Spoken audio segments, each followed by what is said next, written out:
চাবি করতে গা এটা আমার রুমের চাবি। রুম কনে একটু জানো তোর লোক আর কেনা আছে না কি বলে চলো মিশে তো হলি ঘরটা একটু দেখো। এই তো এই তালা ভাঙছে এই একটা তালা ভাঙছে এই একটা তালা ভাঙছে এই দুটো তালা ভাঙছে আবার শুনে তো আমরা এই বললাম তুই যদি চোর না হয়ে থাকো তখন আনুমানিক রাত 1:30 আমরা সেন্ট্রি পোস্টে ছিলাম। হঠাৎ করে শব্দ শুনতে পেলাম কিছু ভাঙা। তখন আমি আমার স্টাফ নিয়ে এসে দেখি এই দোকানটার তালা দুইটা ভাঙা, অলরেডি দুটো ভাঙা। তারপর অনেকক্ষণ এখানে ঘোরাঘুরি পর কাউকে পাচ্ছিলাম না। তারপরে দেখলাম একটা ছেলে ওই দোকান ঘরের সামনে ভিতরে ঢুকে আছে। তারপর ওকে জিজ্ঞাসা করলাম, পুলিশ কল দিলাম, ওকে পুলিশে হ্যান্ড ওভার করে দিলাম। আপনারা কোন ডিউটিতে আছেন? আমরা নাইট ডিউটিতে আছি, শান্তিবাজার পাইছে শান্তিবাজার ফায়ার সার্ভিস। ফায়ার সার্ভিসে আছেন? হ্যাঁ।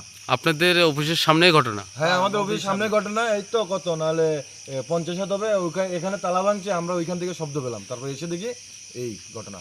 এখন লোকটা কোথায় গেছে? এখন এই লোকটা পুলিশ থানাকে ফোন দেওয়ার পর পুলিশ এসে লোকটাকে নিয়ে গেল।